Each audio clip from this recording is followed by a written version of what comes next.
Hey, sports fans, this is Robert with WTP Sports Dudes here live on this Saturday morning, ready to get into our national championship game preview and more. I got my man Post Game on the Post Game 86 podcast in the house with us this morning. How you feeling post game? Man, I feel wonderful and I'm ready to crown a national champion. How y'all doing? Oh, I'm good. I'm good. I'm good. We also got our man SEC Sean of the SEC Sean podcast with us. How you feeling, SEC Sean? Doing good. Ready to got a pretty good day of sports lined up here. We got some good college basketball games. Got some NFL stuff. Got some getting ready for the championship game Monday. It's gonna be a pretty good weekend. I think we got to get together here now. We're gonna be talking some mess on text, Robert. We got Texas A&M tonight. Yeah, that's what I was just about to ask you. Y'all come to us, right? Yeah, we're coming to y'all this time. Okay, cool, cool. Texas has been playing some pretty decent basketball in the last couple of games, but that don't mean nothing when it comes to this rivalry. So we'll It's see how it goes. I'm pretty impressed with what Bucky McMillan's done at A&M for his first year and throwing a team together in about 2 weeks. So plus, I mean, we did lose our big man, that kid from Indiana, I think is where he was from. I don't remember how to pronounce his name, Mabakpo or something like that. He's out for the year, but still pretty impressed. So. Yeah, for sure, for sure. Well, let's go ahead and get into these questions, man, that we got on this national championship game that's going to take place on Monday. I wish that thing was on today, but you know how that goes. What do you see as the keys for Miami against Mendoza? Oh man, the keys for Miami against Mendoza. They gonna have to make Mendoza and that Indiana offense one dimensional. They're gonna have to make Mendoza be a pocket quarterback, keep him in a pocket, keep him from using his legs to make plays, scramble, get first down. And they're gonna have to be physical and hitting. That pass rush gonna have to get after Mendoza. So a big key for me for Miami to be successful in this game is to make sure they are ahead and that Indiana doesn't have a lead. They have to make Mendoza one dimension. And if they can do that with that pass rush with Bang and Mesidor, then I think they can be successful. But they have to win on third downs. They have to get Mendoza off the field. So that's a big key for me as far as Miami against Mendoza. Yeah.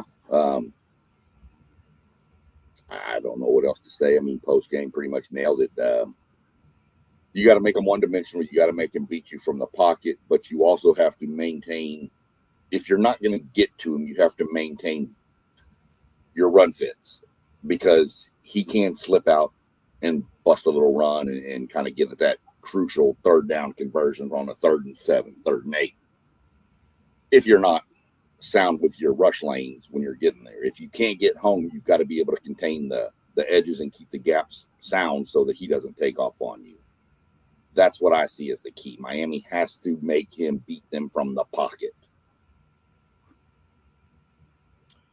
Yeah, I like with everything that y'all said so far. Miami has to make sure that they control that line of scrimmage and keep Mendoza, like y'all said, from being able to leak out, getting those third downs with his legs to extend drives, and they really have to make sure that they do not give up a bunch of rushing yards that allows Mendoza just to sit back there and pick them apart because now they got to bring a safety down in the box. They're gonna really have to control that line of scrimmage, man, and keep Mendoza from being able to have all kinds of time to find those outside receivers and the backs out of the backfield. But it's all predicated on how physical their defensive line can be against Indiana's offensive line. And I think that Miami's athleticism on the defensive line, they're going to have to win one-on-one matchups whenever Bain and Mesidor gets matched up one-on-one, whether it's with a guard or tackle.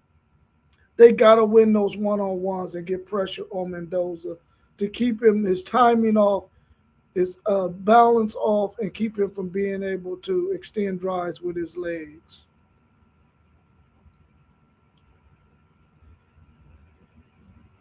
In two playoff games, Indiana has 90 rushes to only 36 passes, a nearly 3-to-1 ratio. Do you see this game being any different? I do. Go ahead. Yeah, I see it being. I don't think Indiana's going to have the ability to just run the ball like they have been in the past. A lot of those rushing yards have come when they've blown teams out and they're just trying to run the ball at this point to get out of the game, healthy and safe. I don't think that's going to happen. I think you're going to have to be more of a 60-40 split, 60% run, 40% pass, somewhere around that range. But that's going to depend on if the running game's working or not. If the running game's not working, so I think it's going to be different. I think Indiana's going to have to try to force the run, but I just don't know that it's going to work against that Miami front. So we'll see, but I don't think that script's going to work in this game. Yeah. If Indiana, if those statistics hold up in this game, Indiana is going to be champion and it won't be close. So if this game is going to be close, which I kind of lean to it being, then Miami can't allow Indiana to establish the run and run the ball that much as they've been doing throughout the year and throughout the playoffs. So uh, I do see it being different. I don't think Indiana is going to be running the ball like that. I think that they're going to win this game, and it'll be a close game. It's going to be on the back of Mendoza and those back shoulder throws down the field, and him making plays with his legs. So I I tend to believe Miami is too physical to run the ball long like that. But if they do, this game won't be close.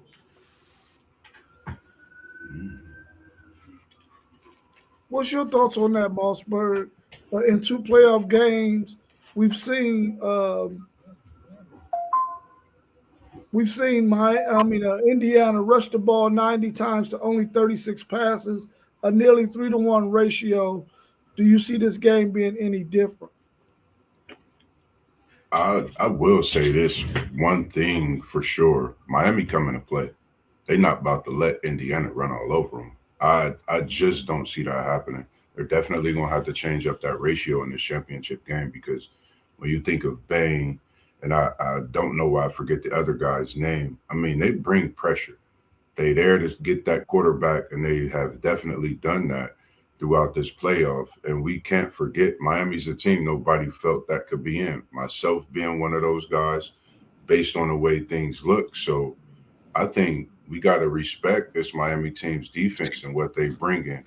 And I think it's definitely going to be a switch up in Indiana's game plan. I definitely feel that way. Let's bring our man, the great Griffey Griff, into the studio with us. Good morning, fellas. Good morning. How everybody doing? We good, Griffey Griff? Doing pretty good. Good to see you in here this morning. Yeah, man. I just logged in. I'm driving. I'm on my way home, so I can help teach practice with my daughter for a driving test a little later. But I wanted to check in with you fellas, man. It's good to Yeah, see we you, man. appreciate you checking in. Give us your thoughts on the fact that in the last two playoff games, Indiana's been able to run the ball 90 rushes to 36 passes, nearly a 3-to-1 ratio. Do you think this game is going to be any different?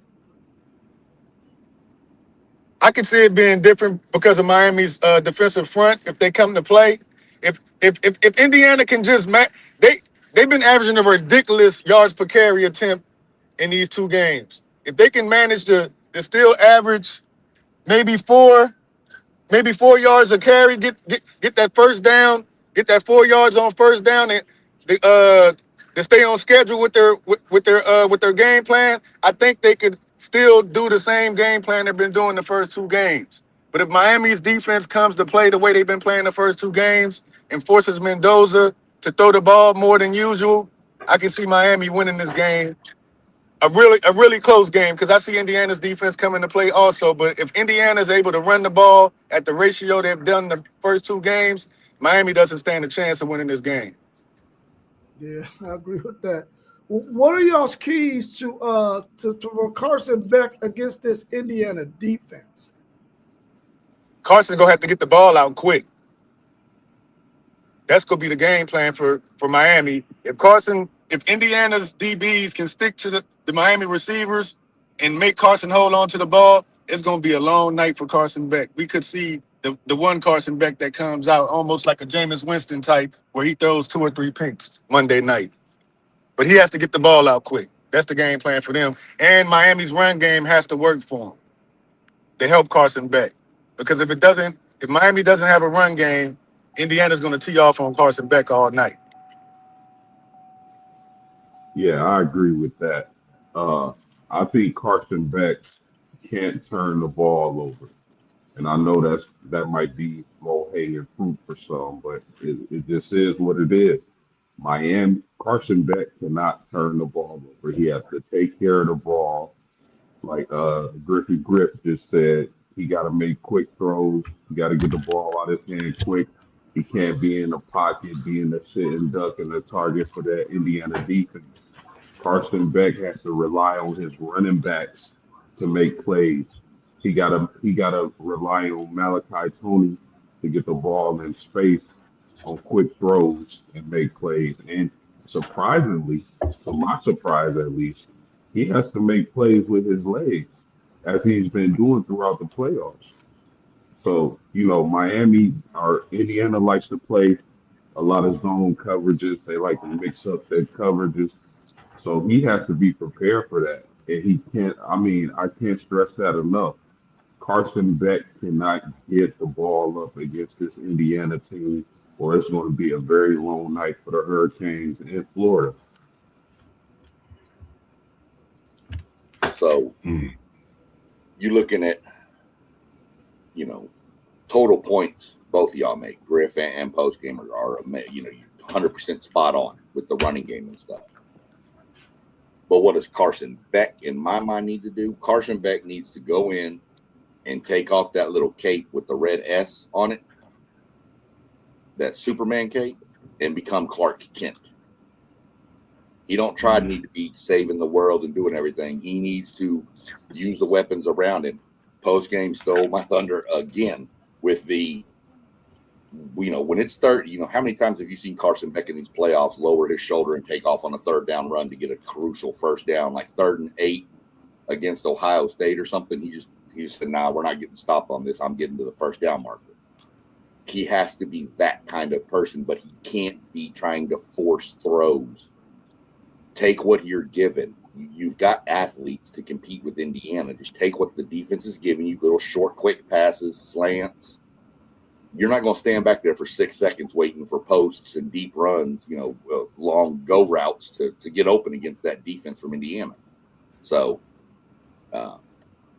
don't be Superman. Just be a normal, run-of-the-mill quarterback.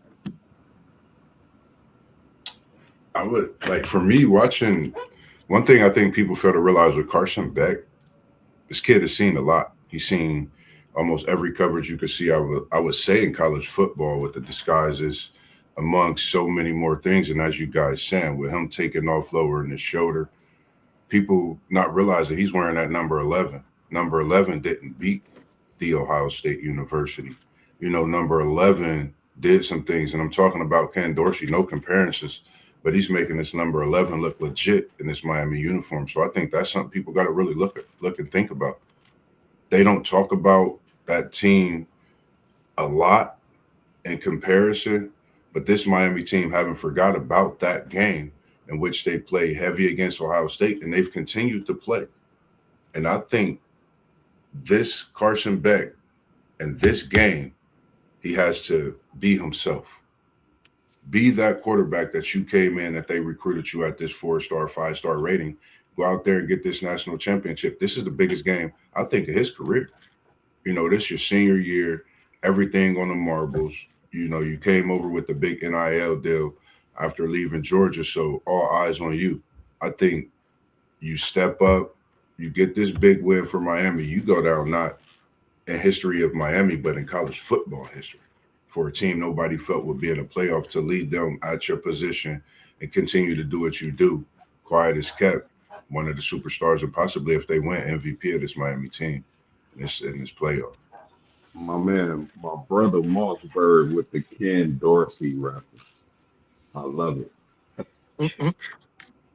Miami's offensive coordinator and all their offensive staff have got to be Carson Beck's best friend in this game and give him the kind of play calls and be in tune with this game to the point where you get him in successful plays. You cannot allow him to be in third and longs and think he's going to be able to put on that Superman cape because he's going to definitely be Clark Kent in those situations. I think that if they can do that and get him the ball out of his hand quickly to some of their dynamic receivers who have a chance to make a move and get up the field, get some of that yak yardage, he can stay in rhythm and on time. But if they have to have long, drawn out plays where you got guys on these long routes, it's not going to be successful because Indiana's going to be after him. They're going to have to slow up that rush with maybe some screens, maybe some short throws to Malachi Tony and their other receivers to keep Indiana's defense from coming upfield after Carson Beck. But he's going to definitely have to be poised. He can't get erratic. And whenever he needs to make a play with his legs, he's going to have to be able to do it. But he can't be one of those quarterbacks that decides I'm going to lower my shoulder in this game because if he goes out, they definitely have no chance. But he has to be Real decisive in quick, that. another key. He has to be Nah, decisive in them decisions when it's time to run and not sit back there and hold that ball. Yeah, that's a fact. yeah. And then another thing for Carson Beck, I think a lot of people really don't realize. I watched that game, watched a few of their games, but I forget which one it was. I think the Ohio State game. I'm not for sure. When Fletcher's mom was in the stands and cheering him on, to see Fletcher beat his back. Nobody really talked about this football season. I think we looking at a masterclass performance in what he's doing and helping Beck be Beck.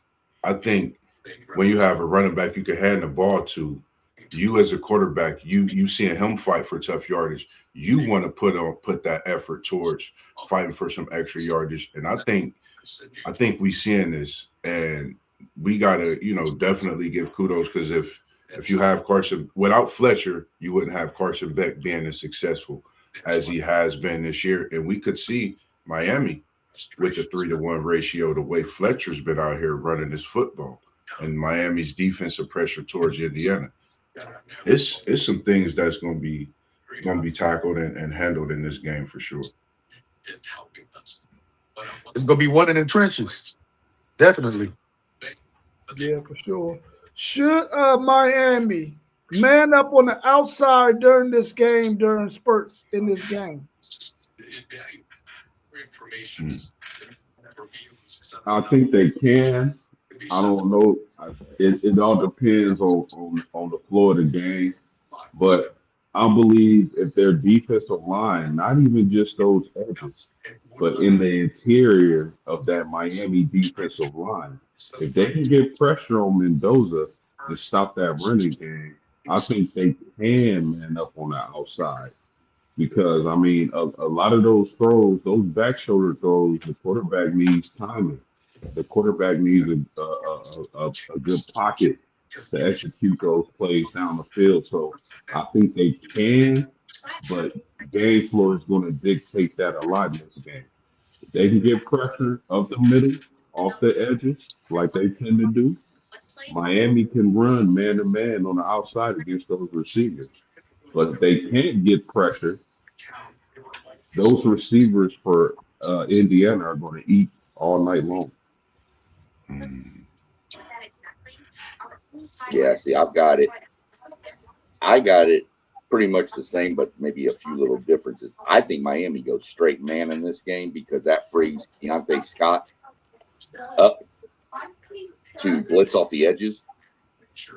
I think if Miami's getting pressure on him with say they go with their base 4 defense and they're 4 down or getting home and controlling the run game first off. But if they're still getting pressure with just sending 4, I think Miami drops back into a zone. But if they're not getting home, you don't want to drop into a zone because Mendoza will pick a zone apart. And that's where I see the problem. If you can't get pressure, you're going to need to play more man because Mendoza, like I said, those crossing routes and stuff with Surratt and the other receivers they've got out there on the edges, they'll just Mendoza. If you give him time, he's just going to sit back there and pick you apart. It's just it's going to be a Tom Brady clinic if you don't get pressure on it. I think when you think about the fact that Miami's gotten to where they've disguised a lot of their man up when they man up on defense because of the pressure. You don't really see the fact that they've almost played man majority of the playoff at times without the zone that they scheme up. So I think this Miami team they've gotten this far not just playing zone. They've played a lot of man throughout the playoff, but the disguise and the way that pressure comes, you really don't see it. So I think, like for me, I'm looking at this game to be a flip side of what we've literally seen from Indiana on the Miami side. I think Miami's going to match up with them, let their corners man up at times, but that pressure, the pressure Miami brings makes a difference in the way they could do that. So I think they definitely will, and it's going to be in spurts, and you just might not see how they match up with the man because of the disguises that they run. If they're getting home with that pressure, I think it's gonna be a lot of zone being played by Miami. Because if they can get that pressure, if they can get that pressure up front and neutralize Indiana's run game, then that RPO stuff that Indiana likes to run, it's not going to work if the run game isn't going.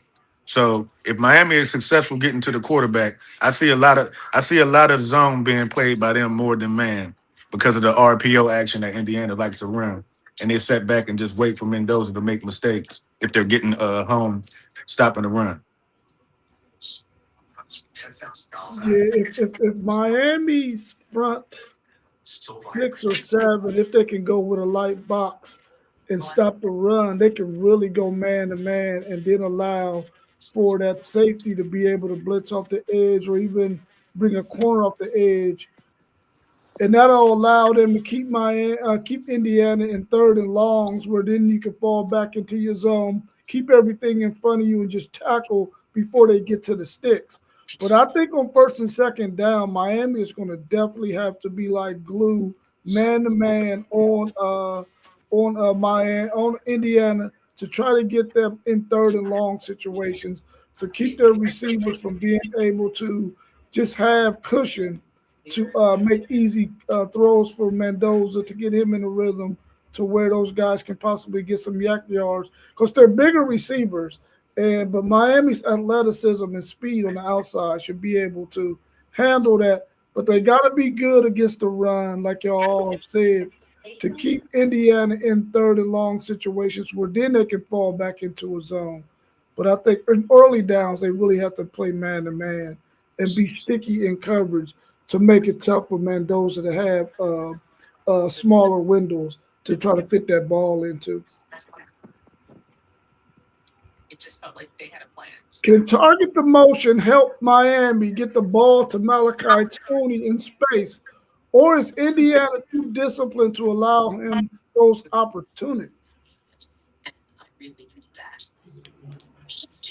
You see, Indiana is an extremely disciplined team, and I know there's been a lot of comparisons for this Indiana team, but the comparison I have for this Indiana team is those early 2000 New England Patriots. That's my comparison for this team. But I mean, you would think Indiana is too disciplined to allow Tony to just wreak havoc and break this game open like that. But if Miami is going to have success in this game, Malachi Tony, they have to get the ball to him in motion and in space. And I'm gonna tell y'all something else. Special teams is going to be a huge factor for Miami in this game. The special team battle is going to be critical for this game because I believe that these teams are evenly matched, but they definitely have to get to find ways to get the ball to Malachi Tony and break the game open because they want to play in this game with a lead. And if they have a lead, that means Malachi Tony is making plays more so Fletcher in that running game and those running backs. But Indiana is extremely disciplined. It's going to be hard to do that. But that's going to be the key to the game. Can Miami get the ball to Malachi Tony and let him make plays in space? Yeah, I mean, in my opinion, that's a good comparison post game too. I was comparing this the other night. I was comparing this to a high school game down in Texas years ago where you had the team with all the swag, Manville High School, playing against Katy High School. And Katy High School made no mistakes. They don't get penalties. They don't do anything wrong. They're just very disciplined and sound. And Manville was the athletic, stud athletes all over the field. And Katy beat them 56 to 14. They just don't make mistakes. They like to run the ball. To me, Malachi Tony needs 15 touches in this game. Between runs, short passes, whatever, he needs 15. He needs 15 touches in this game. Everybody says he's a dynamic freshman. He's not a freshman anymore. Let's get over that. He's a sophomore now. He's out of the freshman jitters. He doesn't have none of that no more. He's older. Yeah, he's got to have 15 touches, and that's just how I feel. If you give him 15 touches, that gives you the best chance to win this game. I think some of them touches got to come early, like with a trick play, a end around or something with him going up the field, some type of misdirection type action to get him going early, and Miami could jump out to a lead and probably take control of this game with his dynamic playmaking ability. But yeah, like you said, Tony needs. I wouldn't say 15 is a lot, but they got to give him. I think between about 8 to 10, and a few of those have to be on some misdirection type stuff to fool the Indiana defense because, like y'all said, they're very disciplined, and you're gonna have to do some stuff to trick them to get in that end zone. Yeah, I went with 15 because I'm counting in punt returns too. Oh, okay, got you. You see, but one thing people don't remember, and I don't mean to cut you off, Moss, was you can run a reverse to Malachi Tony, and that dude can chunk it 50 yards down the field. Yeah, he was a quarterback too, so yeah. People need to remember that you can get him on an end around. That don't mean he's going to take off running. He could just stop, plant, and chunk and hit a dime down the field. I totally agree with you. And when you say them touches, I was thinking the same thing. Special teams, you got to think of it all. And I think of, one of the greats from Florida State, Peter Ward, reminiscing of when they did that with him in the national championship game. He had to get that ball. They found every way to get it to him. And it prevailed for us. I think Malachi Tony is one of the most electrifying players we have in college football. Anywhere he touched it on the field, he could go. He could go the distance. It don't matter, like you said, if he get it on a reverse, if he throws it, if he catches it. I mean, he's just that special of a talent. And I look at him, I know it's early and my comparisons be off the charts, but my guy in Cincinnati, Jamar Chase, the way he bounces off tackles, and he catches the ball and puts himself in a position to gain more yak, as we know what that is, yards after catch. Malachi Tony is this elusive, this special. So the more touches, the greater value. And I think this is that type of game where it's built and it's made for him to do exactly what we know they could do. And this Miami offense, we used to see him catch the ball and put up outstanding numbers after the catch, highlight moves. I think we get back to seeing that this Saturday, this Monday night in this championship game. Malachi Tony, Golden, definitely making some big catches for Beck to get this victory for Miami. If I already gave y'all who I was going for, my bad. But that's what I'm saying. Yes. Yeah, putting him in motion and looking to target him is probably going to be a big key for them because then you get to see what kind of defense Indiana is playing on that play by who follows him, if somebody follows him, or if they're going to stay in zone. But then you can start to hunt matchups because you see what Indiana is doing pre-snap based on the movement of Malachi Tony. Are they trying to take him away, which is going to open up the door for somebody else?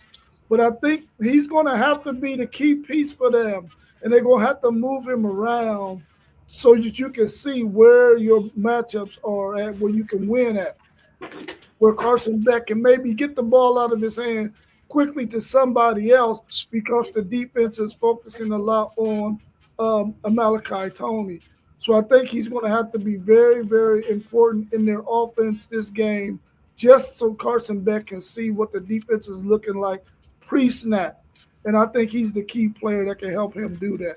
Uh, and I agree. He got to get the ball as often as you can get him in this game plan without it being a situation where other players sort of fall asleep because they're not getting the touches. Um, and I think that Miami's going to be ready to do that as well. And as many times as he can get the ball, the better, as long as it's in the framework of the offense. Who do y'all think wins this game, and will it be a close game? Oh my God. The prediction. Man, what a game this is. When I think about this game, it kind of puts me in the mind of the New England Patriots and the Carolina Panthers in the 2000s back in the day.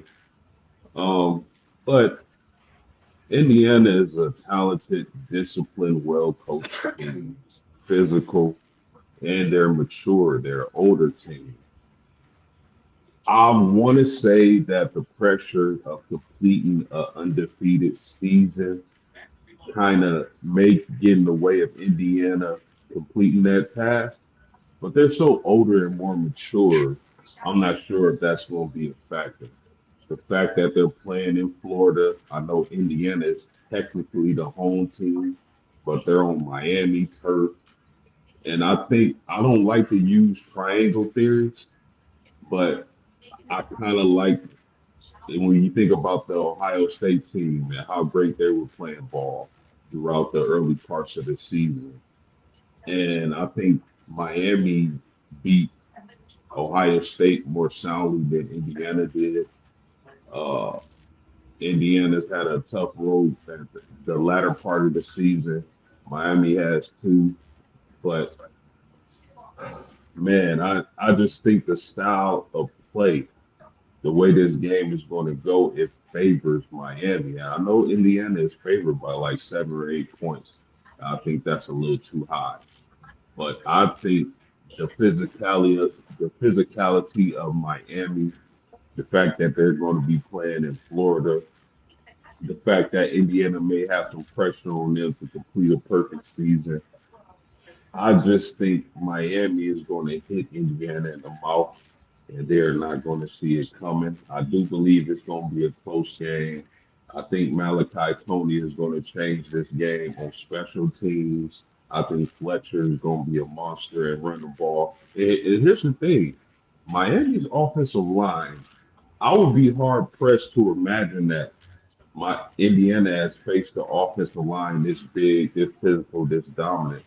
So, fellas, I'm gonna lean towards Miami in the upset, and I got this game being 24-17, and the U brings a championship back.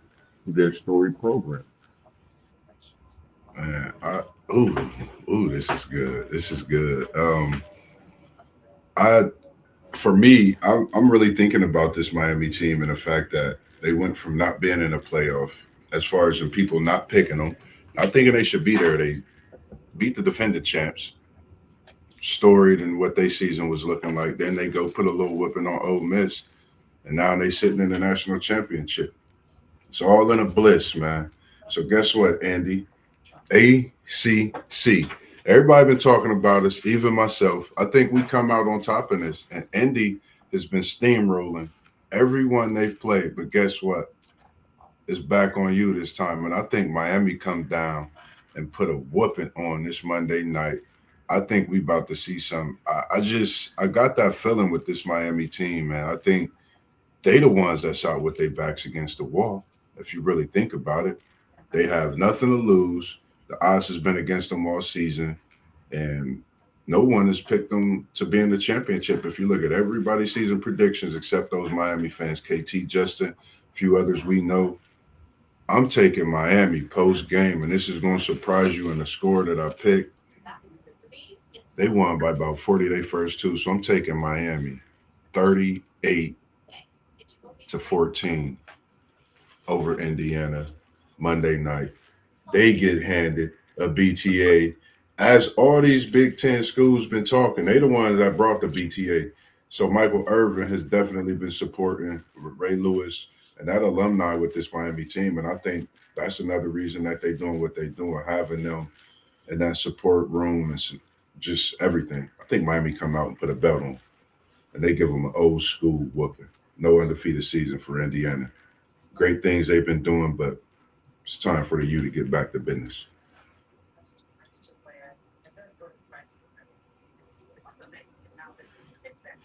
Is that everybody? Everybody went?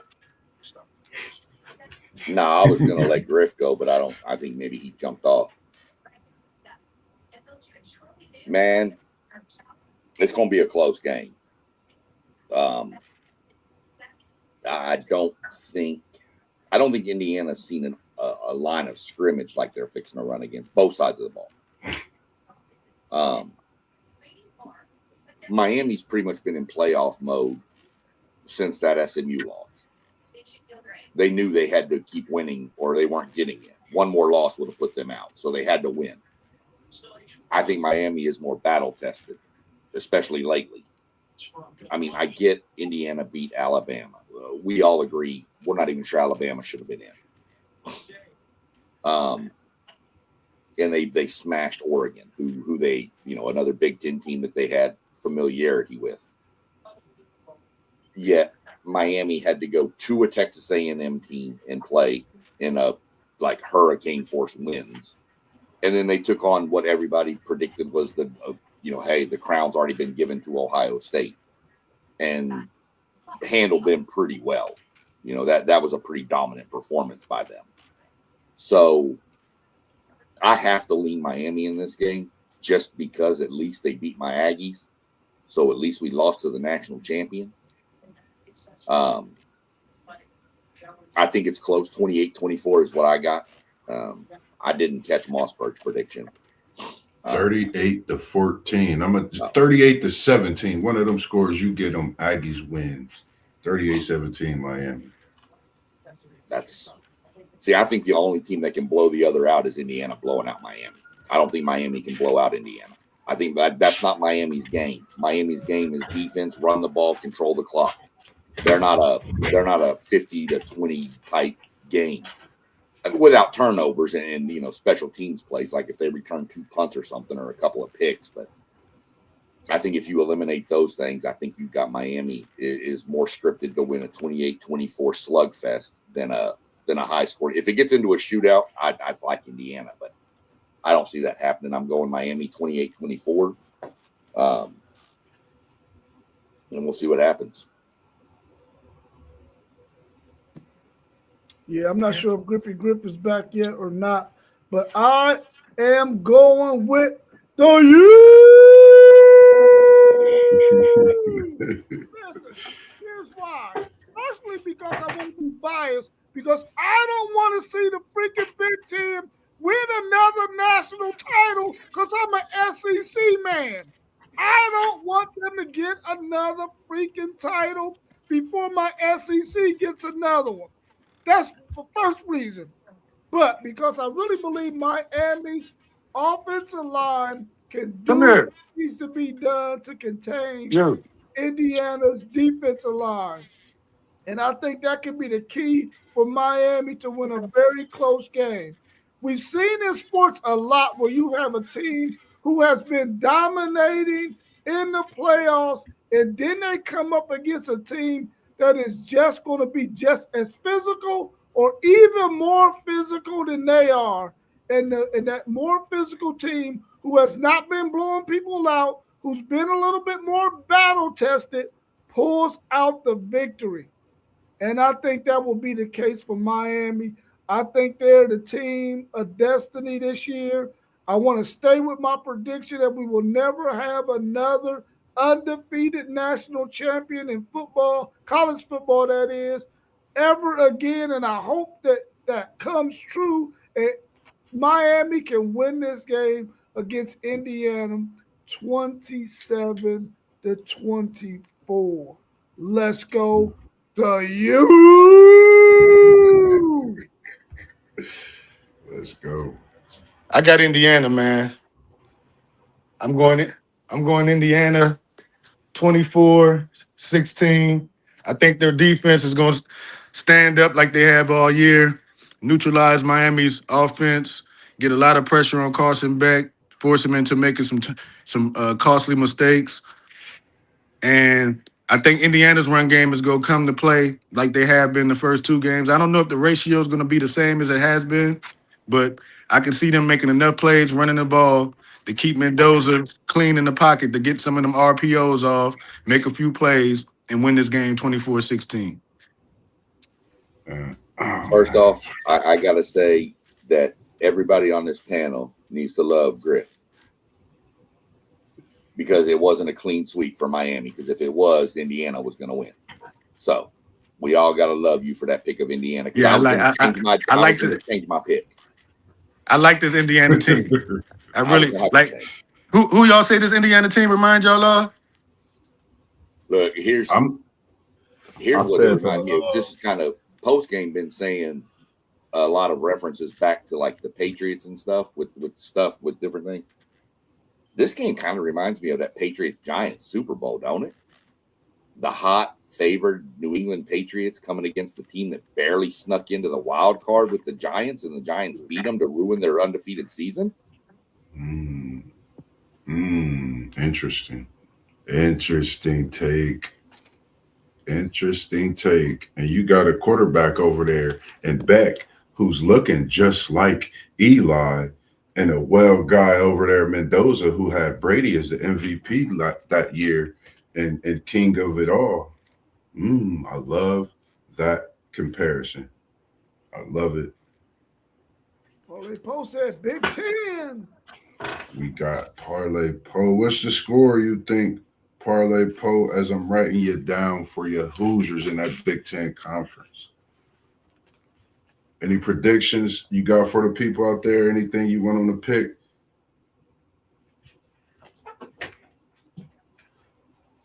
Yeah, while he's putting that in the chat, let's talk a little bit about the NFL action that's going to take place today. We got the Bills versus the Broncos at 4:30 today. What's your thoughts on this matchup? Can Josh Allen and the Bills go into Mount High Stadium and take out the Broncos? Real quick, I'm going to run through the last three questions because, like I told you, Robert, we're taking my granddaughter to that slide park today, and they're on their way over here. So I'm going to run through these to get them out there. I like the Broncos in this game. I think their defense is better. They're at home. We all know it's difficult to play at Mile High. I like the Broncos to win that game. 49ers Seahawks, man, tough to play in Seattle. That crowd's electric up there. It's loud. It's crazy. I think the 49ers get it done, though. I think they find a way to get it done. just how I feel about that one. That one's a toss-up to me, but I'm going to lean 49ers. I think McCaffrey may make a play. I know Kittle's out, I'm pretty sure. Darnold might be out for Seattle, too. Right.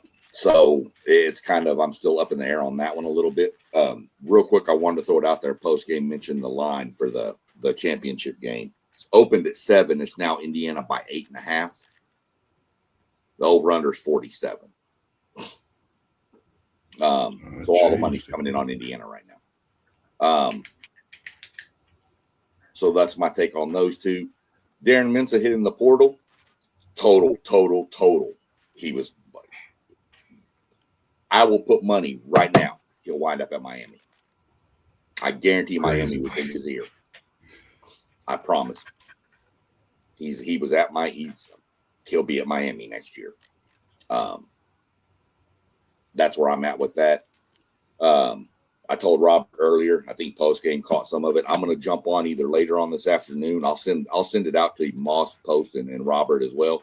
I'm going to jump on later and kind of go do some more NASCAR predictions for who I think is going to make the playoffs throughout the season and kind of break down some drivers.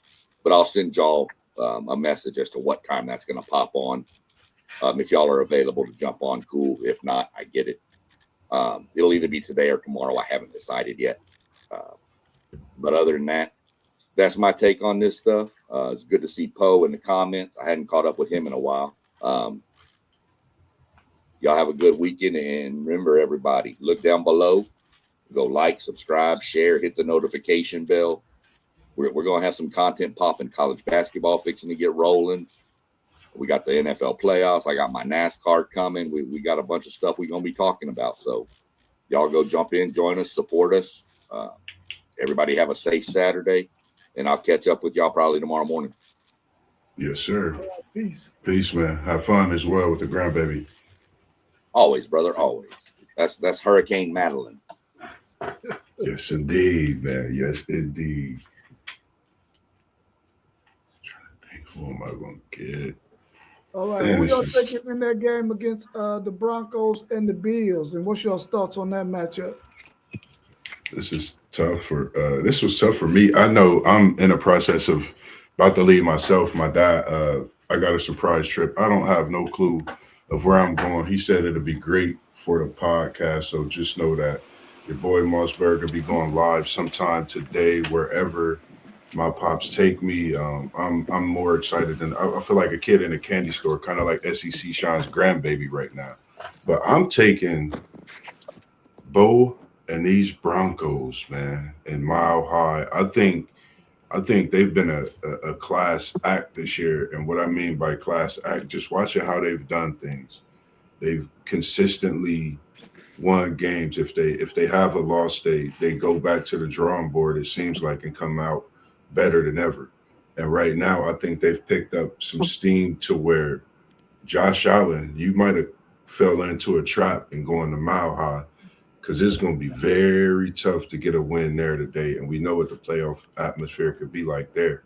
I remember when Terrell Davis and Elway played together, and they have a quarterback and a running back with those type of receivers now that could win big games. And I think this Denver team is trying to win it all, bring something back to Denver that hasn't been done in quite a while. I'm taking Bo, as I call him, Bo Broncos. And the Broncos to come out on top with a win today. If Darnold plays, I'm going with Seattle. If Darnold's not playing, I'm going with San Francisco. And I was into the chat last night about the Darren Mensah. I think I text you as soon as I seen it because I was up a little late last night. It shocked me. We've been talking about a lot of things going on in the portal, but 8 hours before is crazy. I know Parlay Poe felt that he would be the best quarterback in the ACC the next couple of years. And with SEC Sean feeling like he's going to Miami, that could still be true. If he stays in the ACC, I still feel very, very good about him being that good of a quarterback as well. But who knows where he'll go? You know, it's only been a few hours, so we'll have to look into that and see what comes about. Outside of that, those were, my thoughts on those few topics, but definitely I'll be going live today some point. I think I'm going to be at a basketball game for some odd reason. That's how I was feeling. But other than that, man, just excited to see everybody post WTP, especially Griffey Griff the Great as well, to get you back in here, Parlay Po in the comments, and everyone else as well that's tuned in. So make sure you like and subscribe. All the channels down low as well. But for Moss B, I'm getting out this morning into the afternoon as I await my pops to take me out somewhere on a surprise today. So other than that, guys, it was good seeing everybody this morning to start the day, man. But appreciated to have me on this morning as well. All right. Enjoy your day with Pops, man. Tell him I said what's happening. Definitely will, man. For sure, for sure. All right. Take care, Moss B. What we gotta do is All right, find that peace. person. Yeah. Gotta know when to cut All the right. Who weight y'all off, got on the Bills versus the Broncos? to cut it again. I'm talking about going over there. Somebody need to go on mute. Man, listen.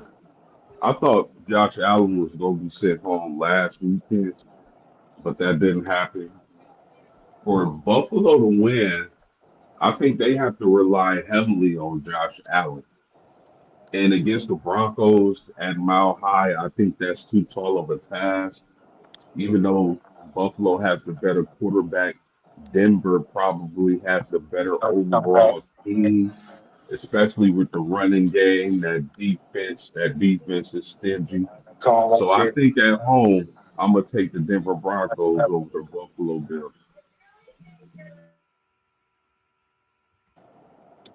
Yeah, I think that the defense for the Broncos You hit the is brake, going but you to can't probably come be to the a difference stop. in this game because their defense is really, really good.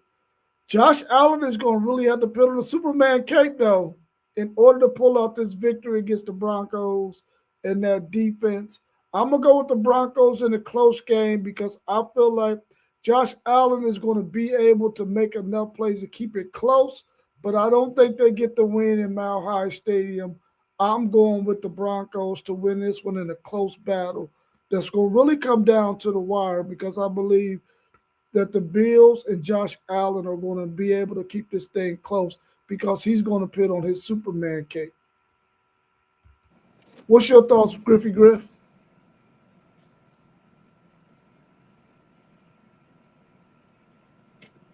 Looks like he's doing some driving with his daughter right now. Maybe he can't talk. But what's your thoughts on that next matchup post game between the 49ers and the Seahawks?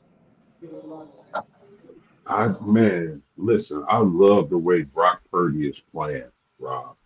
I think he's playing really good, but the fact that they won't have George Kittle in this game, uh, the fact that the Seattle Seahawks have a really good aggressive defense, and I know the Niners got Christian McCaffrey. They're all world running back, but I got to lean the Seahawks. I don't like uh I don't like their quarterback, the Seattle Seahawks quarterback over Brock Purdy.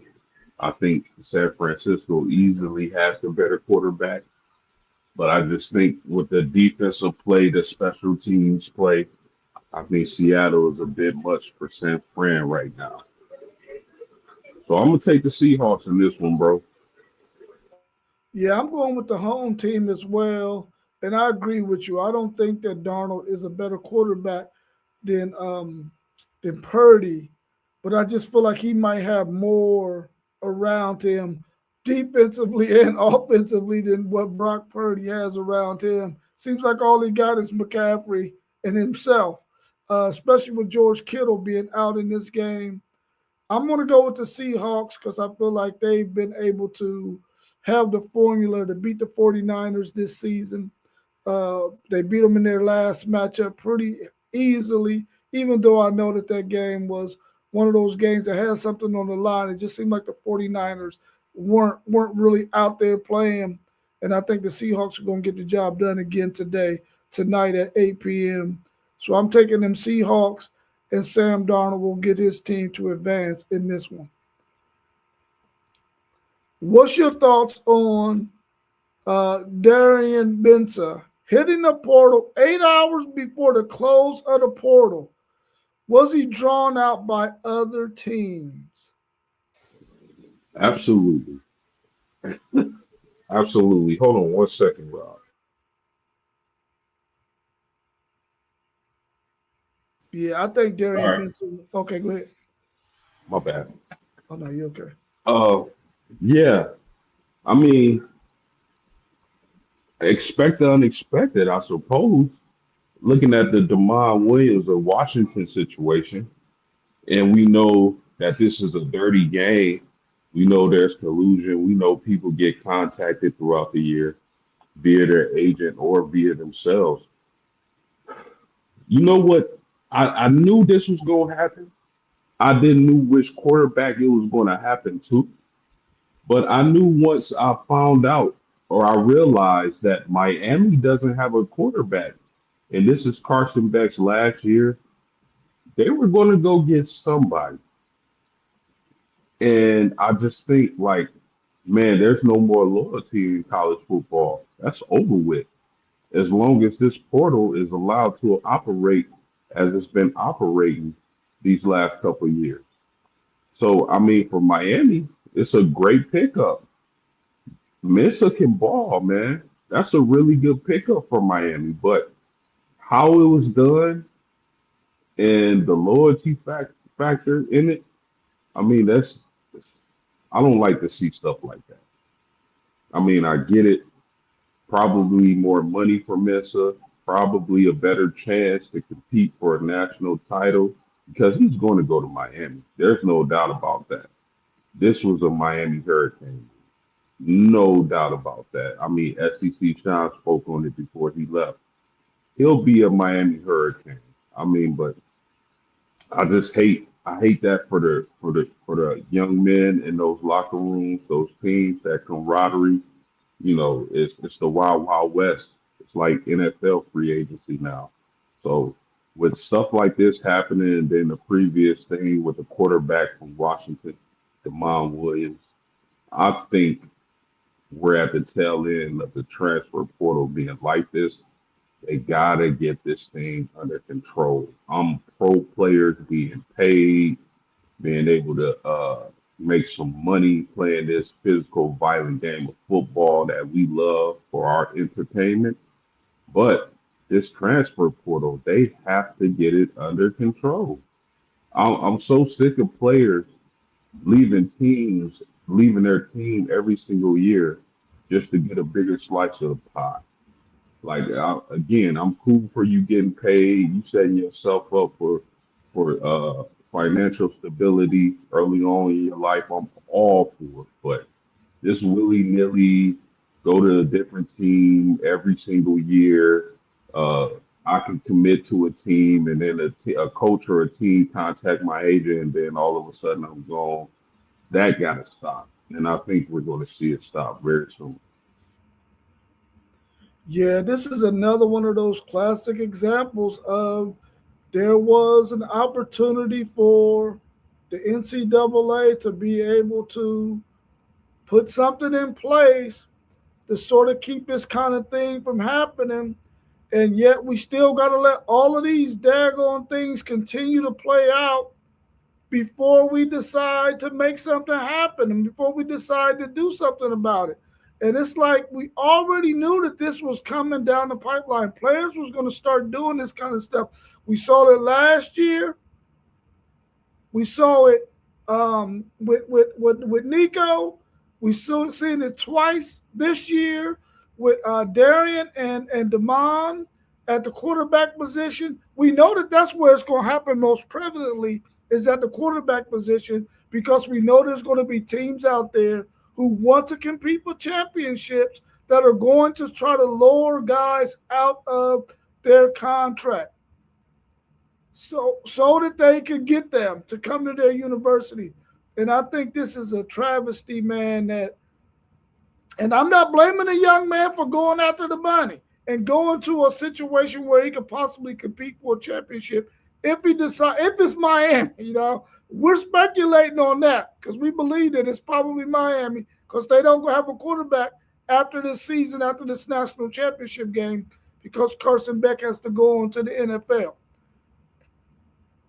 But for this stuff to keep on happening and nobody is putting anything in place. This young man signed to play at Duke. Now, in his contract, he can get out of it apparently, and they not be able to pursue legal matters against him. Opposite of the case with Demond, I guess with Demond they can take him to court because of the nature of the contract that they signed. But anyway, I think that this stuff they gotta get a handle on it, man. It's just not good for the sport. We already see that there's a lot of crazy mess going on. There's no loyalty. And I think the fact that coaches have been disloyal for so long that it's okay now for the players to do it, and they really can't put a rule in place to keep it from happening because you don't have a rule in place to keep coaches from doing it as well. So they got to get both of those things fixed. If somebody's under contract, there got to be some kind of buyout in there that's a two-way buyout. If you leave, then whoever's the departing party who's leaving because of they want to go, then you should have to give some money back. You should have some kind of buyout. Something got to be in there for it to be a two-way buyout so that this stuff can stop happening.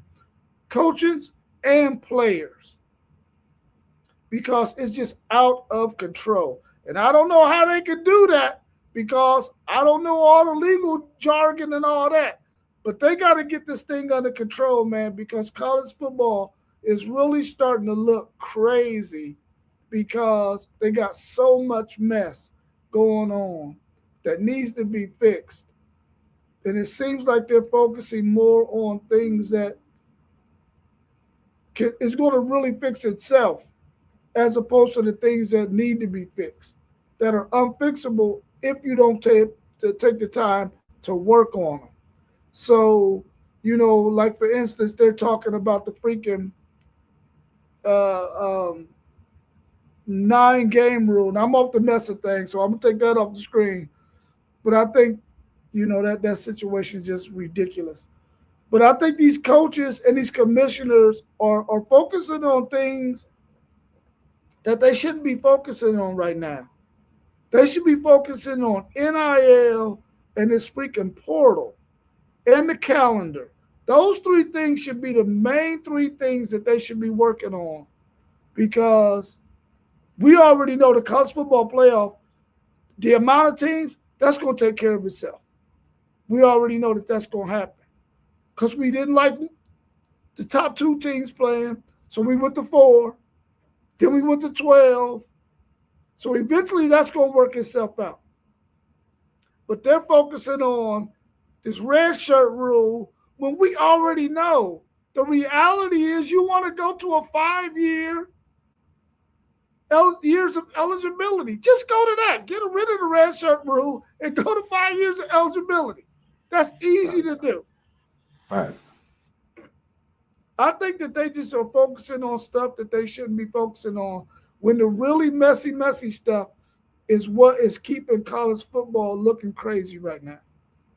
You got anything else you want to add post game? No, that's it for me. Yeah, I went on a nice little rant there, and I probably wasn't making a whole lot of sense because I was all over the place. But, man, I'm just sick and tired of seeing cases like this with Mensah and Demond and other players, and then you got coaches out there, or I don't know if it's the coaches, but somebody's out there trying to lure these kids out of their contracts when they've already signed with somebody. If this kid signs with that university, leave them alone. Yeah. Don't get them to jump in the portal and break their contract. This guy signed the deal. The mom signed the deal. They should have to honor that deal. If you're agent and you think you can get more money, then don't sign the deal. Get your butt in the portal. And then go get the deal that you want. But don't sign with a team and then think that, oh man, this guy said he gonna give me some more money. And then you jump in the portal. It's just not cool, man. It's just not cool. No whatsoever. Yeah, you make perfect sense, Rob. It is crazy and it's getting out of control. And the thing is, what are you teaching these young men? Word is bond. You got to honor your word. You got to honor your contract. So, what kind of example are they setting for these young men? These young men who are going to be leading uh, us into the future, whether it's football or other business ventures. They have to honor their word, honor that or that pen of paper. So that's a terrible example they're setting. And like you said, I hope they get this under control like now. Yeah, loyalty is definitely becoming a lost art form. That's for sure. Because I mean, it's ridiculous, man. But I'm glad you was able to join me post game, and everybody out there in the chat. Make sure you hit the like button. That's the thumbs up button. Make sure you subscribe. Share our videos. We are really making some real headway in growing our channels, and we need your support to continue to do that. And we thank you for supporting us to this point. We've been going for almost a year and 7 or 8 months, and we are starting to see the fruits of our labor through YouTube. So continue to support us, continue to help us to grow our channels by tuning in, sharing our videos, and letting your friends and family members know, hey, man, it's a really nice show over there. You can catch on any of these channels, Level Up Sports 10, One Take Zaya, Blitzburg Podcast, Post Game 86, SEC Sham, City League TV, and WTP Sports Dudes. They're all scrolling across the bottom. If you didn't get to hear them all, you can see them scrolling across the bottom. And please continue to support us by liking, subscribing, comments. We love all of that, and we will get back to you if you comment on anything that we've said. And keep continuing to support us. Post game, you enjoy the rest of your Saturday, man. Thank you for joining. And hopefully, we'll see everybody again tomorrow morning at 9 a.m. so we can talk a little bit more about the NFL playoffs and some other stuff going on in the sporting world. All right, post game, have a good one, bro. Hey, you do the same, brother. Peace out. All right, peace.